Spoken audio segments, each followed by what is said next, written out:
Hi everyone, good evening to all. आज हम बात करने वाले हैं क्लास 12th के लास्ट चैप्टर जो कि फ्लैमिंगो बुक का चैप्टर नंबर 8 है, गोइंग प्लेस की समरी के बारे में। और यदि गाइस आप इस चैनल पर नए हैं तो प्लीज़ लाइक करें, सब्सक्राइब करें और ज़्यादा से ज़्यादा शेयर करें। और यदि आपने हमारे पुराने वीडियोज़ नहीं देखे हैं तो प्लीज़ आप चैनल पर जाकर उन वीडियोज़ को कंप्लीट कर लें, क्योंकि वो एग्जाम पॉइंट ऑफ व्यू से बहुत ही इंपॉर्टेंट हैं। चलिए स्टार्ट करते हैं।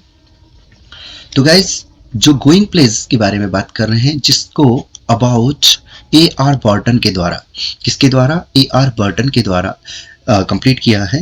हम इनके करियर के बारे में बात करेंगे। A R Burton is a modern English writer known for his the short story that reflect ordinary human aspirations and emotions।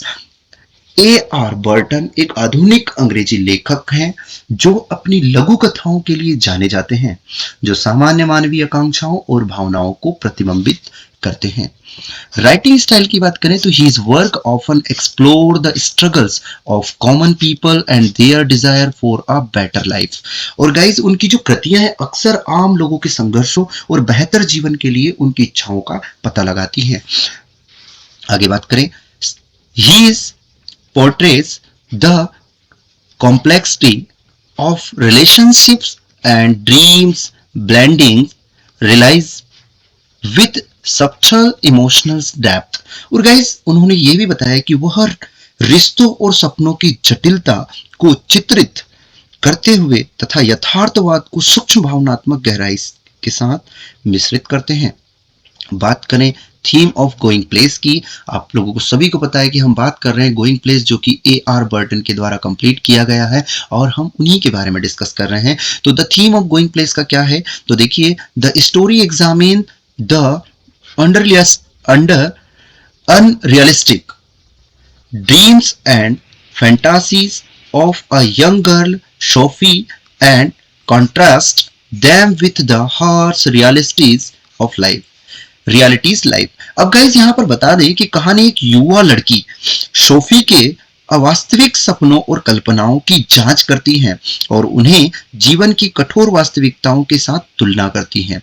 बात करें, it emphasize theme like adolescence, class disparity and the conflict between aspirations and reality। यहां किशोर अवस्था, वर्ग असमानता और आकांक्षाओं और वास्तविकता के बीच संघर्ष जैसी विषयों पर क्या करता है? फोर्स करता है, जोर देता है। आगे चलते हैं थीम ऑफ द लेसन के बारे में। तो गाइज, यहां पर हम देखते हैं थीम ऑफ लेसन के बारे में, यानी पाठ का विषय। The short story Going Place explore the hope and the desire of young people as well as the anguish of broken dream and unfulfilled promises। अब गाइज, लघु कथा गोइंग प्लेस युवा लोगों की आशाओं और इच्छाओं के साथ साथ टूटे सपनों और अधूरे वादों की पीड़ा को भी क्या करती है? शो करती है या दर्शाती है। Along with the teenage fantasy and hero worship, it deals with her intricacies of human relationships. और गाइज, यहाँ पर किशोरावस्था की कल्पनाओं और नायक पूजा के साथ साथ यह मानवीय रिश्तों को की जो पेचीदगियों के साथ भी क्या करती है? फेस करती है, उनसे निपटती है। This story central theme is hero worship and teenage fantasies. और गाइज, यहाँ पर बता दें कि इस कहानी का मुख्य विषय नायक पूजा और किशोरावस्था की क्या है? कल्पनाएं हैं। Teenager often have the irrational expectations specially it their families are the struggling. और गाइज, बता दें कि किशोरों के अक्सर तर्कहीन अपेक्षाएं होती हैं, खासकर अगर उनके परिवार संघर्ष कर रहे हैं तो। This is due to the fact that a young person's socio economic background has a significant impact on the joy they choose to the pursue। अब गाइज, बात यहां पर करें कि ऐसा इसलिए होता है क्योंकि एक युवा व्यक्ति की सामाजिक आर्थिक पृष्ठभूमि का उस नौकरी पर महत्वपूर्ण क्या करता है? प्रभाव पड़ता है, जिसे वह अपनाना चाहता है, जिसे वह लेना चाहता है। If the fantasy is too far fetched for a person, it might result in misery. और गाइज, अगर किसी व्यक्ति के लिए कल्पना बहुत दूर की कोड़ी है तो इसका जो परिणाम दुख हो सकता है। We see the main character as building castles in the air, which is the pointless activity. और गाइस बता दें कि हम मुख्य पात्र को हवा में महल बनाते हुए देखते हैं, जो एक व्यर्थ गतिविधि है। आई होप आपको इतना समझ में आया होगा। आगे चलते हैं, हम समरी के बारे में बात करना चाहेंगे।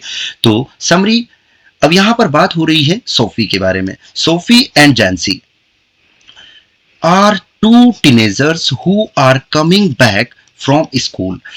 सोफी और जैंसी दो किशोरी या दो किशोरियां हैं, दो लड़की जो यंगेस्ट गर्ल हैं, जो स्कूल से वापस आ रही हैं।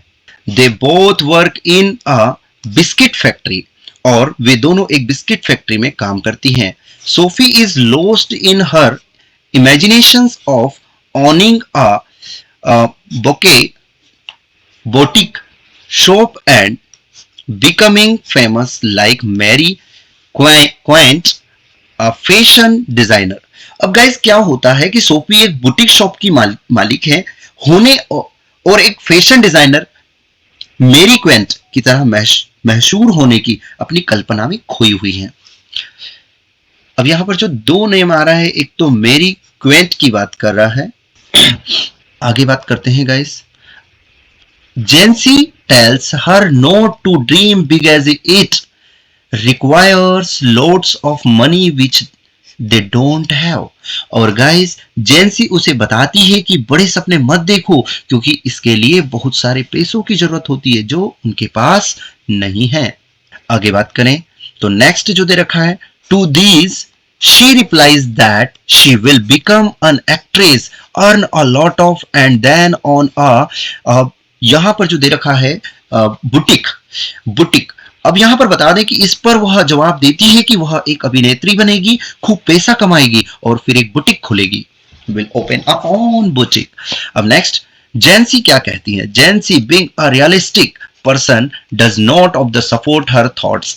अब क्या होता है कि जेंसी एक यथार्थवादी व्यक्ति है, वुमेन है, गर्ल है मीन्स, जो उसके विचारों का समर्थन नहीं करती है।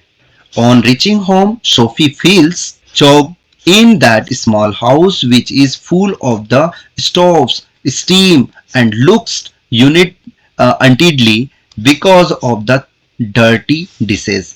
अब क्या होता है गाइस कि घर पहुंचने पर सोफी को उस छोटे से घर में घुटन महसूस होती है, जो चूल्हे की भाप से भरा हुआ है और गंदे बर्तनों के कारण अव्यवस्थित दिखता है। आई होप यहां तक आपको समझ में आया होगा। नेक्स्ट बात करें, her father is eating and her mother is busy in the kitchen. उसके पिता खाना खा रहे हैं और उसकी माँ रसोई में व्यस्त हैं। She goes to meet her elder brother Geoff. अब क्या होता है, वह अपने बड़े भाई जियोफ से मिलने जाती हैं। Who is a trainee mechanic and is busy repairing some of the motorcycle part। अब क्या होता है, जो एक प्रशिक्षु मैकेनिक है और कुछ मोटरसाइकिल के पुर्जे की मरम्मत में व्यस्त यानी बिजी है। जो talks very less about his the personal life which made her imagine of his the personal life which she considered very interesting and want to be part of it। अब गाइस क्या है, जो अपने निजी जीवन के बारे में बहुत कम बात करता है, जिससे उसे अपने निजी जीवन की कल्पना करने का मौका मिलता है, जिसे वह बहुत दिलचस्प मानती है और इसका हिस्सा बनाना चाहती हैं, यानी इसका जो हिस्सा है वो क्या करना चाहती है, बनना चाहती है। आगे बात करें तो she shares a secret with him that she met Danny Kazi, the famous footballer, in a boutique।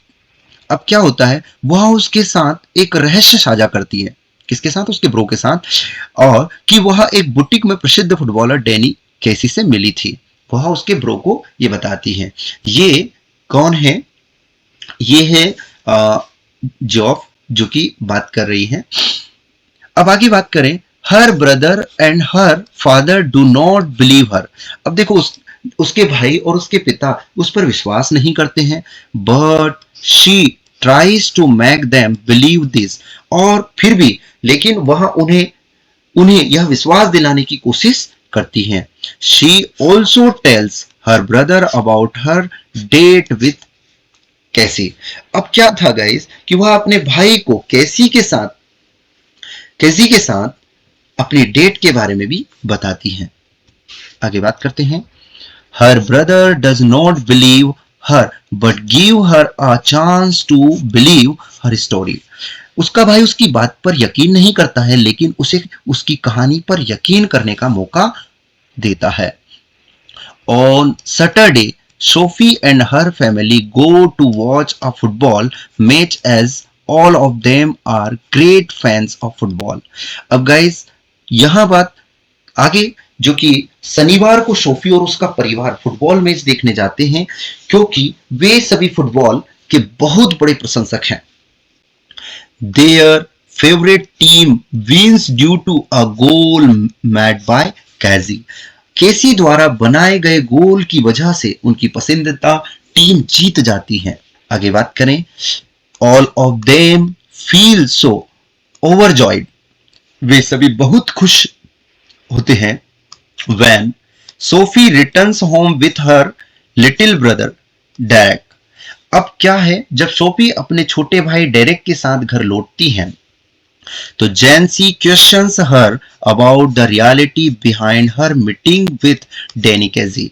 अब क्या होता है तो जो जेंसी होती है जेंसी उससे डैनी कैजी के से उसकी मुलाकात के पीछे की सच्चाई के बारे में पूछती है.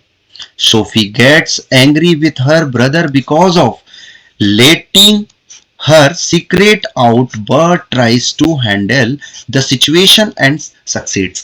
और सोफी अपने भाई पर गुस्सा होती है क्योंकि उसने उसका राज खोल दिया है लेकिन वह स्थिति को संभालने की कोशिश करती है और सफल होती है. She then visits a secret place near a canal to meet her hero Casey who doesn't show up. अब क्या होता है गाइस फिर वह अपने हीरो केजी से मिलने के लिए नहर के पास कैनल मींस नहर के पास एक गुप्त स्थान पर जाती है जो वहां नहीं आता. आगे बात करते हैं.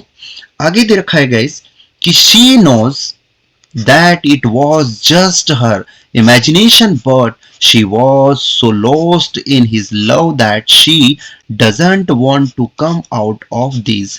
और गाइस वह जानती है कि यह सिर्फ उसकी कल्पना थी लेकिन वह उसके प्यार में इतनी खो गई थी कि वह इससे बाहर नहीं आना चाहती थी. देखो गाइस वो सिर्फ एक इमेजिनेशन है उसका.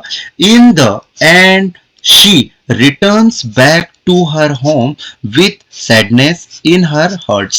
और गाइस अंत में वह अपने दिल में उदासी लिए अपने घर वापस लौट आती हैं.